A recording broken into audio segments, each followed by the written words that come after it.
वज़ीर-ए-आज़म शहबाज शरीफ ने कहा है कि मरीम नवाज़ की बरियत इस सियासी इंतकाम के मुंह पर जन्नाटेदार थप्पड़ है जिसके ज़रिए शरीफ ख़ानदान को निशाना बनाया गया।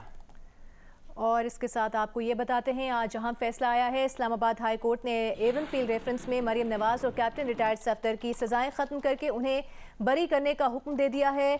अदालत ने कहा कि नैब अपना केस साबित करने में नाकाम रहा। फैसले के बाद मीडिया से गुफ्तगू में मरीम नवाज़ ने कहा कि नवाज शरीफ को फाउल प्ले के जरिए मैदान से बाहर किया गया था, क्योंकि अगर नवाज शरीफ मैदान में रहते तो इमरान खान 3 जन्म तक वज़ीर-ए-आज़म नहीं बन सकते थे।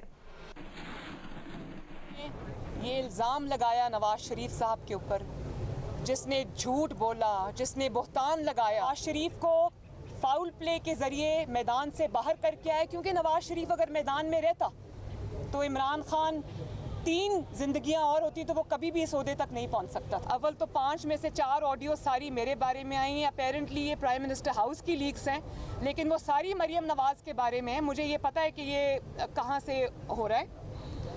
ये इमरान खान भी शामिल है, उसका कोच भी इसमें शामिल है। जो इसके दूसरे जो उनके कोचेज़ हैं वो अब अल्लाह ताला ने किया तो उनका काम भी ख़त्म।